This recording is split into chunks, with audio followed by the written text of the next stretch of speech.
Students, class 10। আজকে তোমাদের আমি সমুদ্র স্রোত পড়াবো। বলেছিলাম যে বাড়িমণ্ডল পড়াবো, তা বাড়িমণ্ডলের মধ্যে রয়েছে সমুদ্র স্রোত, জোয়ার ভাটা।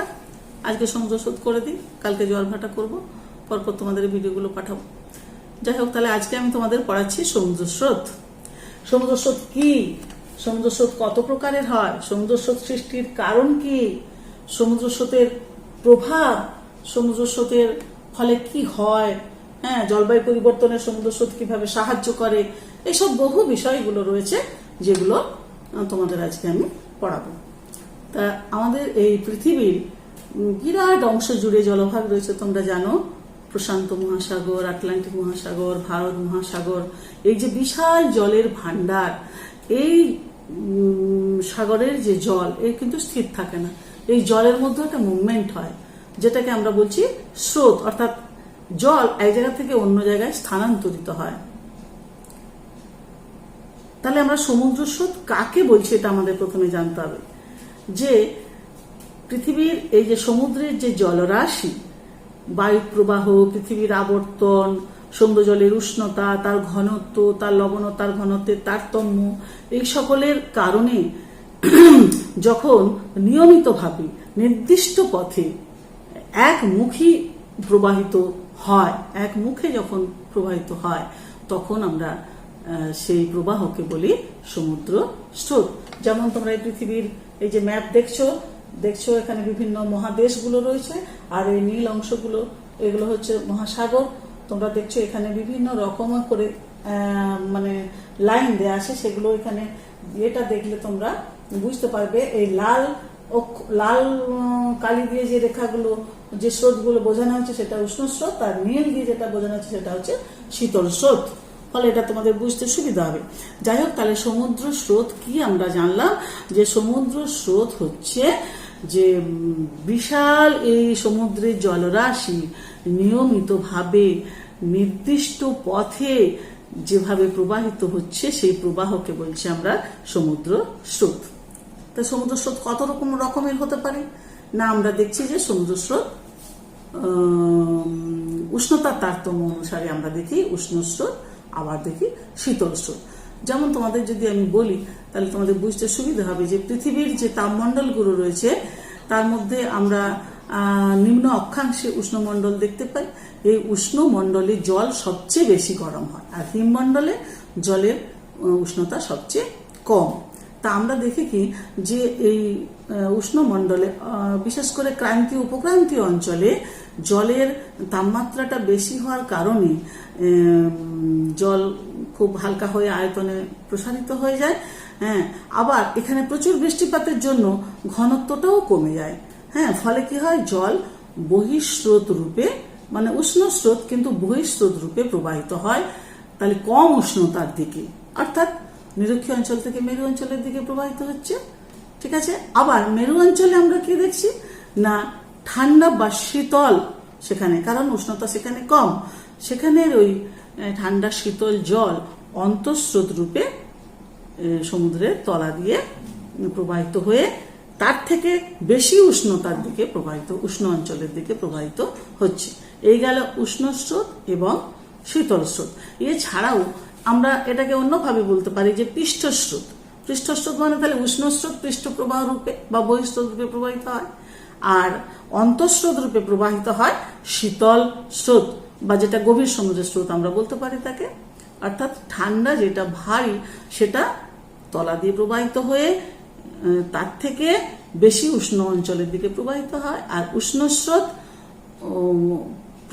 জলভাগের উপর দিয়ে তার থেকে কম উষ্ণ অঞ্চলের দিকে প্রবাহিত হয়। এই গেল শীতল উষ্ণ স্রোত, শীতল স্রোত, স্রোতের পৃষ্ঠ প্রবাহ এবং স্রোতের অন্তঃপ্রবাহ গেল। আচ্ছা, এরপরে আমি তোমাদেরকে বলবো যে সমুদ্র স্রোত কি কারণে সৃষ্টি হয়। সমুদ্র স্রোতের অর্থাৎ এই জলের যে প্রবাহ, এই প্রবাহ কিভাবে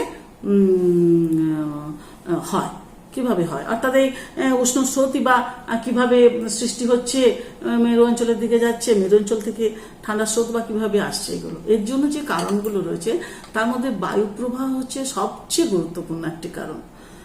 এবারে দেখো বায়ু প্রবাহ নিয়ে এমনি সাধারণ বায়ু প্রবাহ না, বায়ু প্রবাহর অনেক ভাগ আছে, তোমরা পড়েছো। তার মধ্যে নিয়ত বায়ু প্রবাহ যেটা, অর্থাৎ আয়ন বায়ু, পশ্চিমা বায়ু, মেরু বায়ু, এই তিনটে বায়ু প্রবাহই কিন্তু সমুদ্রের জলরাশিকে এক জায়গা থেকে অন্য জায়গায় নিয়ে যেতে প্রধান শক্তি হিসেবে কাজ করে, এবং সেটা প্রশান্ত মহাসাগর, আটলান্টিক মহাসাগরে বেশি করে করে, কিন্তু ভারত মহাসাগরে কেবল মৌসুমী বায়ু প্রবাহটা বেশি কাজ করে। তাহলে বায়ু প্রবাহের মধ্যে দেখো নিয়ত বায়ু প্রবাহ আটলান্টিক আর প্রশান্ত মহাসাগরে বেশি করে কাজ করে সমুদ্র স্রোত সৃষ্টির ক্ষেত্রে, আর মৌসুমী বায়ু প্রবাহ কিন্তু আমাদের ভারত মহাসাগরে সমুদ্র স্রোত সৃষ্টির ক্ষেত্রে প্রধান ভূমিকা গ্রহণ করে। ঠিক আছে, মানে কিরকম করে, যে বায়ু যখন উপর দিয়ে সমুদ্রের জলভাগের উপর দিয়ে প্রবাহিত হয় না, তখন জলের সাথে বায়ু প্রবাহের একটা ঘর্ষণ হয়, সেই ঘর্ষণে স্রোত কিন্তু সৃষ্টি হয়, এবং এক জায়গা থেকে অন্য জায়গায় যখন ঘর্ষণ হয় এবং বায়ু যখন প্রবাহিত হয়ে এক জায়গা থেকে অন্য জায়গায় যখন যাচ্ছে, যে দিকে যাচ্ছে, সমুদ্রের জলটাকেও সেদিকে নিয়ে যেতে সাহায্য করে। এভাবে সমুদ্র স্রোতের সৃষ্টিটা হয়। এই গেল বায়ু প্রবাহ। নেক্সট যে পয়েন্টটা অত্যন্ত গুরুত্বপূর্ণ পয়েন্ট, সেটা হচ্ছে পৃথিবীর আবর্তন এবং কোরিওলিস বল, যেটাকে আমরা ফেরেলসের সূত্র বলছি। অর্থাৎ পৃথিবী যে আবর্তিত হচ্ছে, পৃথিবী আবর্তনের ফলে যে কোরিওলিস বলের সৃষ্টি হচ্ছে, সেই বলটা কিন্তু সমুদ্র স্রোত সৃষ্টি করতে সাহায্য করছে। কিরকম না, সমুদ্র স্রোতকে উত্তর গোলার্ধে ডান দিকে বেঁকে এবং দক্ষিণ গোলার্ধে বাম দিকে বেঁকে প্রবাহিত হতে সাহায্য করে।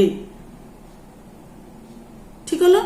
তাহলে পৃথিবীর আবর্তন জনিত কারণে যে কোরিওলিস বলের সৃষ্টি হচ্ছে, সেই বলের প্রবাহে সমুদ্র স্রোত উত্তর গোলার্ধে ডান দিকে এবং দক্ষিণ গোলার্ধে বাম দিকে বেঁকে প্রবাহিত হয়। এবং এ কারণেই আমরা দেখছি, পৃথিবীর আবর্তনের কারণে দেখছি যে নিরক্ষরেখা বরাবর পশ্চিমমুখী হয়ে উত্তর নিরক্ষীয় স্রোত এবং দক্ষিণ নিরক্ষীয় স্রোতও বইতে থাকে। যেমন এই যে দেখো, এই যে ধরো নিরক্ষরেখা, এই যে প্রত্যেকটা মহাসাগরের ক্ষেত্রে দেখবে এই যে উত্তর নিরক্ষীয় স্রোত, দক্ষিণ নিরক্ষীয় স্রোত, পশ্চিমমুখী প্রবাহ, কিন্তু এটা কিন্তু আবর্তন গতির কারণে, পৃথিবীর আবর্তনের কারণে কিন্তু এই উত্তর নিরক্ষীয় দক্ষিণ নিরক্ষীয় স্রোত প্রবাহিত হচ্ছে। বোঝা গেল?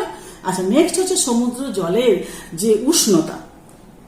এটা আমি আগেও শীতল স্রোত এবং উষ্ণ স্রোত বলতে গিয়ে বলেছি, আর আবারও বলছি যে নিরক্ষরেখা থেকে মেরুর দিকে সমুদ্র জলের উষ্ণতা আস্তে আস্তে আস্তে আস্তে করে কমতে থাকে, আর অধিক উষ্ণতায় নিরক্ষীয় অঞ্চলের জলের ঘনত্ব কমে যায়, আয়তনে বেড়ে যায়, তাই বহিঃস্রোত রূপে এই নিরক্ষীয় অঞ্চলের জল বহিঃস্রোত রূপে মেরু অঞ্চলের দিকে প্রবাহিত হতে থাকে, আর এই মেরু অঞ্চলের যে ঠান্ডা জল সেটা অন্তঃস্রোত রূপে নিরক্ষীয় অঞ্চলের দিকে আসতে থাকে। এই গেল সমুদ্র জলের উষ্ণতা, যে কারণে সমুদ্র স্রোত সৃষ্টিটা হচ্ছে। নেক্সট আরো ইম্পর্টেন্ট কারণ হচ্ছে সমুদ্র জলের লবণতা ও তার ঘনত্ব। জলে যদি লবণের ঘনত্ব বেশি হয়, সেটা তাহলে ভারী হবে, তখন অন্তঃস্রোত রূপে প্রবাহিত হবে। আর জলে যদি লবণের ঘনত্ব যদি কম হয়, তখন সেটা বহিঃস্রোত রূপে প্রবাহিত হবে। তাহলে এখন বলো, ধরো মেরু অঞ্চল, মেরু অঞ্চলে কি হচ্ছে না, বরফ জমে থাকে মূলত, সেখানে কিন্তু জলের ঘনত্ব অনেক বেশি, ফলে সে কারণে আমরা দেখছি মেরু অঞ্চল থেকে অন্তঃস্রোত রূপে জল প্রবাহিত হয়। কিন্তু নিরক্ষীয় অঞ্চলে প্রচুর তাপ, কিন্তু বৃষ্টিপাতও প্রচুর, সে কারণে জলের ঘনত্ব কমে যায়। সেই কারণে বহিঃস্রোত রূপে নিরক্ষীয় অঞ্চল থেকে জল বহিঃস্রোত রূপে মেরু অঞ্চলের দিকে প্রবাহিত হয়। তাহলে লবণতার ঘনত্ব নিরক্ষীয় অঞ্চলে কম, তাই বহিঃস্রোত রূপে প্রবাহিত হচ্ছে, বেশি ঘনত্বের দিকে যাচ্ছে, আর বেশি ঘনত্বের জল অন্তঃস্রোত রূপে কম ঘনত্বের দিকে আসছে। গেল। এবারে ধরো বরফ গলে যাচ্ছে, মেরু অঞ্চলে বরফ গলছে, ফলে সমুদ্রের জলের পরিমাণ বাড়ছে, ফলে জলপৃষ্ঠ তল কিন্তু অনেক উঁচু হয়ে যায় ওখানে, ফলে একটা সমতা রাখার জন্য ওই উচ্চ অক্ষাংশ থেকে জল কিন্তু নিম্ন অক্ষাংশের দিকে আসতে থাকে। বুঝে গেল? তাহলে মেরু অঞ্চলে বরফ গলনের জন্য জলের পরিমাণ বেড়ে যায়, ফলে জলের উচ্চতাটাও বাড়ে। সে কারণে নিরক্ষীয় অঞ্চলের সাথে জলের সমতা রক্ষার জন্য ওখান থেকে মেরু অঞ্চল থেকে জল কিন্তু নিরক্ষীয় অঞ্চলের দিকে আসতে থাকে। তাহলে এটা একটা স্রোত, কিন্তু এটা তাহলে স্রোত সৃষ্টির কারণ, বরফের গলনটা কিন্তু স্রোত সৃষ্টির কারণ। এরকম করে বৃষ্টিপাত, বাষ্পীভবন এরাও কিন্তু সমুদ্র স্রোত সৃষ্টিতে সাহায্য করে। যেমন ধরো যেখানে বৃষ্টিপাত বেশি হয়, যেমন আমি বলছি যে মাঝের ধরো ক্রান্তীয় অঞ্চল, ক্রান্তীয় আর উপক্রান্তীয় দুটো অঞ্চলের মধ্যে নিরক্ষীয় অঞ্চলে বৃষ্টিপাত বেশি, কিন্তু বাষ্পীভবনটা তুলনামূলকভাবে কম। ক্রান্তীয় অঞ্চলে বাষ্পীভবন সেখানে ক্রান্তীয় অঞ্চলে কিন্তু অনেকটা বেশি, আর বৃষ্টিপাত সেখানে তুলনামূলকভাবে কম। সেই জন্য নিরক্ষীয় অঞ্চল থেকে সমুদ্র স্রোত মাঝের অক্ষাংশের দিকে বইতে থাকে। তাহলে এখানে বাষ্পীভবন এবং বৃষ্টিপাত এই দুটো বিষয়ও সমুদ্র স্রোত সৃষ্টিতে সাহায্য করছে। এছাড়াও অনেক কারণ আছে, তবু আমি বলি সেটা সরাসরি হয়তো প্রত্যক্ষভাবে সমুদ্র স্রোত সৃষ্টি করে না, কিন্তু সমুদ্র স্রোতের দিক এবং গতি পরিবর্তন করতে সাহায্য করে কিছু বিষয় আছে, যেগুলো ধরো কোনো একটা ধরো মহাদেশ বা কোনো একটা উপকূলের আকৃতি, যেমন ধরো আমি তোমাদের এখানটা দেখাই, এই দক্ষিণ আমেরিকার ধরো এই পূর্ব দিকটা ব্রাজিল, এখানে নিরক্ষীয় অঞ্চল আছে, নিরক্ষীয় অঞ্চলের স্রোত আস্তে আস্তে ব্রাজিল উপকূলে ধরো ধাক্কা খেলো, বাধাপ্রাপ্ত হলো, তখন কি হয়, সে দ্বিধা বিভক্ত হতে সাহায্য করে। দ্বিধা বিভক্ত দুটো ভাগে ভাগ হয়ে যায়, একটা ঊর্ধ্বগামী উপরের দিকে, একটা নিচের দিকে আসে। তার মানে কি, সে দিক পরিবর্তন করছে এবং তার গতিটা অনেকটা কমে যাচ্ছে। যে গতিতে নিরক্ষীয় অঞ্চল দিয়ে আসছিল, এই দক্ষিণ আমেরিকার পূর্ব পাশে ব্রাজিল যেখানে আছে, এখানটায় এসে কি করলো না, বাধাপ্রাপ্ত হয়ে দুটো ভাগে বিভক্ত হয়ে গেল। তাহলে এই মহাদেশের আকৃতিটা কি করলো, সমুদ্র স্রোতের দিকটা পরিবর্তন করতে সাহায্য করলো এবং তার গতিটাও অনেকটা কমিয়ে দিল। যেমন ঋতু পরিবর্তনটাও সাহায্য করে। কিরকম, ধরো আমাদের ভারত মহাসাগরে আমরা দেখি কি, যে মৌসুমী বায়ু যখন প্রবাহিত হয় তখন কিন্তু এই নিয়ত বায়ুর যে বিষয়টা, আয়ন বায়ু, পশ্চিম বায়ু, মেরু বায়ু তখন আলাদা করে কাজ করে না, তখন মৌসুমী বায়ু কাজ করে। কিরকম করে না, মৌসুমী বায়ু প্রবাহের মতো করে আরব সাগরের শাখা, বঙ্গোপসাগর শাখা যেমন গ্রীষ্মকালে প্রবাহিত হয়, হ্যাঁ, আবার শীতে যেমন করে উত্তর পূর্ব মৌসুমীর প্রভাবে যেমন প্রভাবিত হয়, তেমনি করে সমুদ্র স্রোতও এই ঋতু পরিবর্তনের সাথে সাথে একদম 180 ডিগ্রি করে উল্টো হয়ে যায়। মানে গ্রীষ্মের যে বায়ুগুলো প্রবাহিত হয় তা দক্ষিণ পশ্চিম মৌসুমী বায়ু এর দ্বারা প্রবাহিত হয়, শীতে আবার উত্তর পূর্ব মৌসুমী দ্বারা প্রবাহিত হয়। এই গেল সমুদ্র স্রোত সৃষ্টির বহুবিধ কারণ, অনেক রকমের কারণ, এগুলো ভালো করে মন দিয়ে পড়তে হবে। এরপরে পড়বো আরো গুরুত্বপূর্ণ যেগুলো, যে সমুদ্র স্রোত তার প্রভাব কি আমাদের এই পৃথিবীতে, জলবায়ুর উপর তার প্রভাব কি রকম রয়েছে, হ্যাঁ, সেগুলো আমাদের জানতে হবে। ভীষণ গুরুত্বপূর্ণ বিষয়, হ্যাঁ, ভীষণ গুরুত্বপূর্ণ বিষয়। পৃথিবীর যে সমুদ্র স্রোত, এই চারটা যদি দেখি, পৃথিবীর সমুদ্র স্রোতের যে ম্যাপ, এই ম্যাপটা দেখলে তোমাদের বুঝতে সুবিধা হবে। আমি প্রভাবটা তোমাদেরকে পড়াচ্ছি।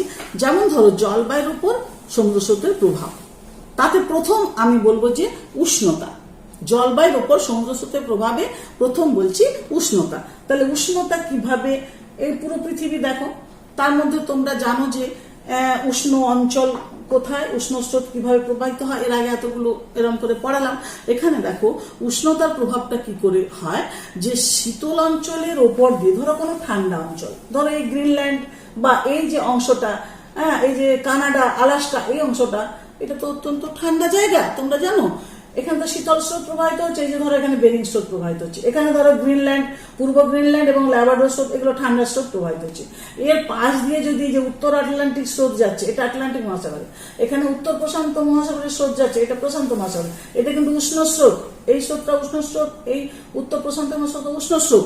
এই উষ্ণ স্রোত যে অঞ্চলের উপর দিয়ে প্রবাহিত হচ্ছে, সেখানে উষ্ণতা কিন্তু বেড়ে যাচ্ছে। তাহলে জলবায়ুর উপর প্রভাব বিস্তার করছে। ঠান্ডার জায়গা কিন্তু উষ্ণ স্রোত প্রবাহিত হচ্ছে বলে এই অংশের উষ্ণতাটা কিন্তু বাড়িয়ে দিচ্ছে, বুঝে গেল।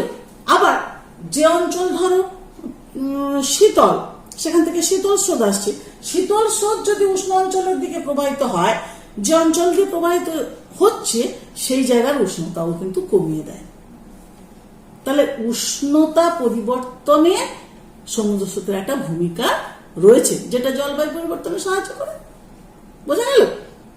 এই হচ্ছে বিষয়। যেমন ধরো এই যে নরওয়ে, এই যে নরওয়ে, এই নরওয়ের হ্যামারফেস্ট বন্দর তোমরা জানো, যেখান থেকে আমরা অরোরা অস্ট্রালিস দেখি।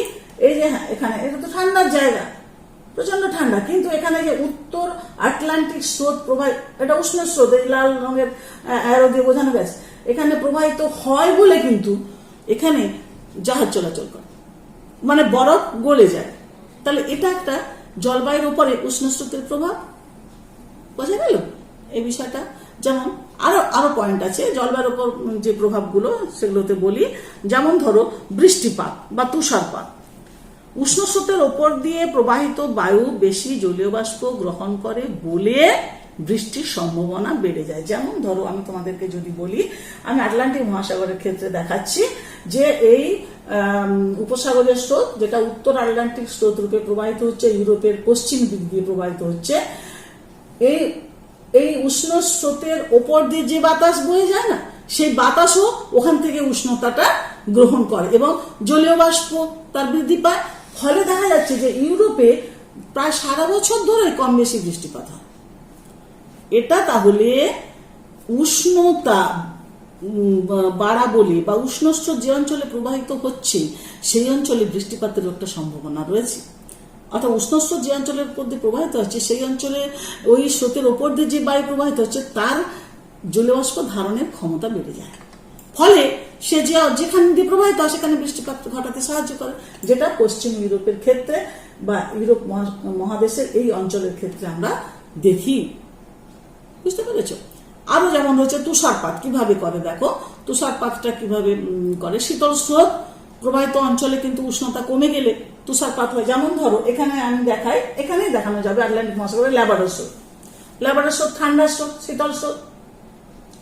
তাহলে এখানে কি হয়, এই যে শীতলতা যে অংশের ওপর দিয়ে আসছে সেখানে কি হচ্ছে না, শীতলতাটা বেড়ে যাচ্ছে এবং ওর ওপর দিয়ে যখন ওই শীতল স্রোত যে অঞ্চল দিয়ে প্রবাহিত হচ্ছে তার যেহেতু উষ্ণতাটা কমে যাচ্ছে, সঙ্গে সঙ্গে সেখানে তুষারপাত হচ্ছে।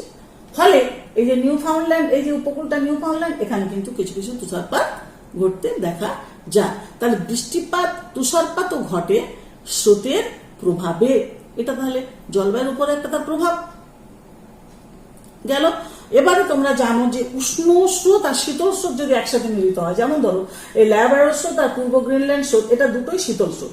আর এই উত্তর দিক থেকে আর আমাদের এই নিরক্ষীয় অঞ্চল থেকে উপসাগরীয় স্রোত যাচ্ছে, এটা আটলান্টিক মহাসাগরের ক্ষেত্রে বলছি, এই উপসাগরের স্রোত উষ্ণ স্রোত যাচ্ছে। তাহলে এই শীতল স্রোত এবং এই উষ্ণ স্রোত যেখানে মিলিত হলো সেখানে কিন্তু দুটো স্রোতের মিলনের ফলে কনডেনসেশনটা হয়ে যায়। হ্যাঁ, একটা ঠান্ডা একটা গরম স্রোত। ফলে কি হয় না, জলীয় বাষ্প যে থাকে সেই জলীয় বাষ্প দ্রুত ঘনীভূত হয়, ঘনীভূত হয়ে কুয়াশা, মেঘাচ্ছন্ন অবস্থা এগুলো সৃষ্টি হয় এবং ঝড়ঝঞ্ঝাও সৃষ্টি হতে পারে। তাহলে এটা কিন্তু তাহলে কিরকম করে জলবায়ুর উপর প্রভাব বিস্তার করছে তাহলে বোঝা গেল। বুঝতে পারলে? তাহলে জলবায়ুর ওপরে আমরা দেখছি যে স্রোতের প্রভাব রয়েছে। এছাড়াও জলবায়ু পরিবর্তনেও সমুদ্র স্রোত প্রভাব বিস্তার করে। যেমন তোমরা পড়েছো এল নিনা, লা নিনা, এগুলো পড়েছো। এগুলোর ক্ষেত্রে আমি প্রশান্ত মহাসাগরের উদাহরণটা দেবো। এই যে ধরো পেরু, এই যে পেরু স্রোত, এটা শীতল স্রোত প্রবাহিত হচ্ছে দক্ষিণ আমেরিকার পশ্চিম উপকূল দিয়ে, পেরু ইকুয়েডর। এইখানে দেখা যাচ্ছে হঠাৎ করে উষ্ণ স্রোত যদি চলে আসে, যেটাকে আমরা বলছি কি এল নিনা। এল নিনার সময় কি দেখি, উষ্ণ স্রোত যখন চলে আসে তখন কিন্তু এই অঞ্চলে শীতল স্রোতটা ছিল, উষ্ণ স্রোত চলে আসলো, প্রচুর বৃষ্টিপাত, তখন প্রচুর বৃষ্টিপাত। কিন্তু উল্টো দিকে অস্ট্রেলিয়ায় আমরা কি দেখবো, পূর্ব অস্ট্রেলিয়াতে দেখবো তখন খরা, তখন সেখানে বৃষ্টি টিষ্টি কিছু নেই, খরা। আবার যখন লা নিনার বছর আসবো, অর্থাৎ যখন এখানে শীতল স্রোত থাকবে, আবার শীতল মানে এই পেরু উপকূল দিয়ে যখন শীতল স্রোত এটা তো রয়েছে, এখান দিয়ে যখন হঠাৎ করে আবার কোনো লা নিনার বছর মানে শীতলতা বেড়ে যায়। যখন শীতলতা বেড়ে যাবে তখন দেখা যাবে এই ইকুয়েডর উপকূলে খরা, তখন বৃষ্টিপাত হচ্ছে না। কিন্তু তখন তার উল্টো দিকে বিপরীত দিকে অস্ট্রেলিয়ার এই উপকূলে আমরা দেখছি কি তখন এখানে প্রচুর বৃষ্টিপাত হচ্ছে। অর্থাৎ এখানে আমরা কি দেখছি, দুটো ভিন্ন সময়ে এল নিনো এবং লা নিনোর সময়ে আমরা দেখছি যে জলবায়ুর পরিবর্তন করতেও সমুদ্র স্রোত সাহায্য করছে।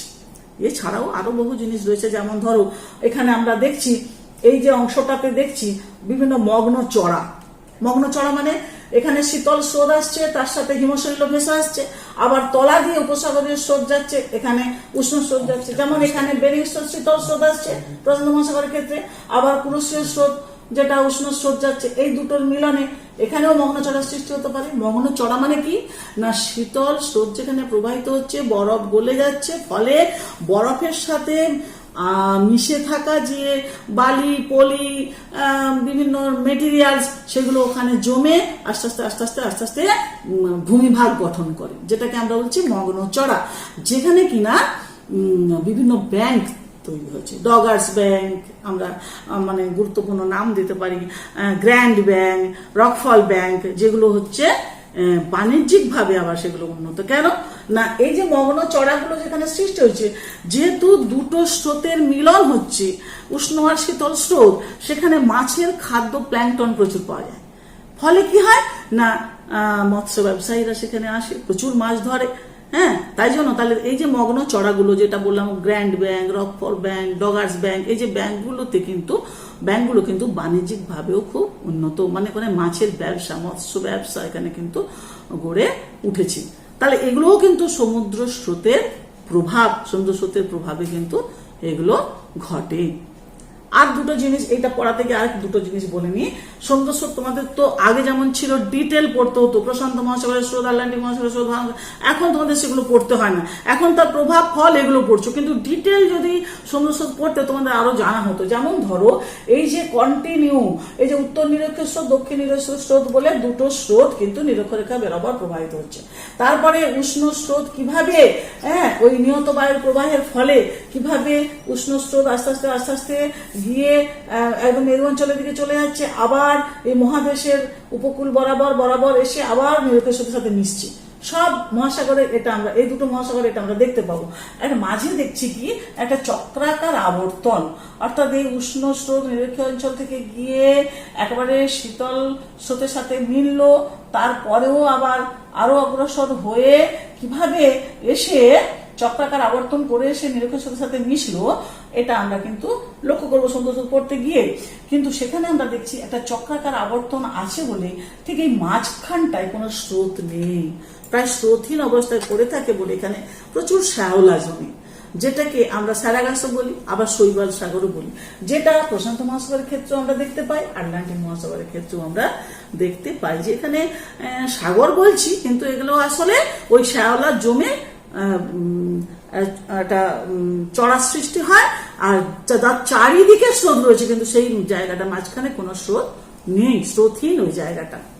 আছে, এই হচ্ছে বিষয়। হ্যাঁ, আর যদি কোনো কোশ্চেন থাকে এই বিষয়ে তোমরা মেসেজ করে জানাবে আমাকে। তোমরা কিন্তু এটা করো না, এটা যদি এবারে না করো এরপরে কিন্তু পড়াতে খুব অসুবিধা হবে। তোমরা কি বুঝলে না বুঝলে সবটাই তোমরা মেসেজ করে জানাবে।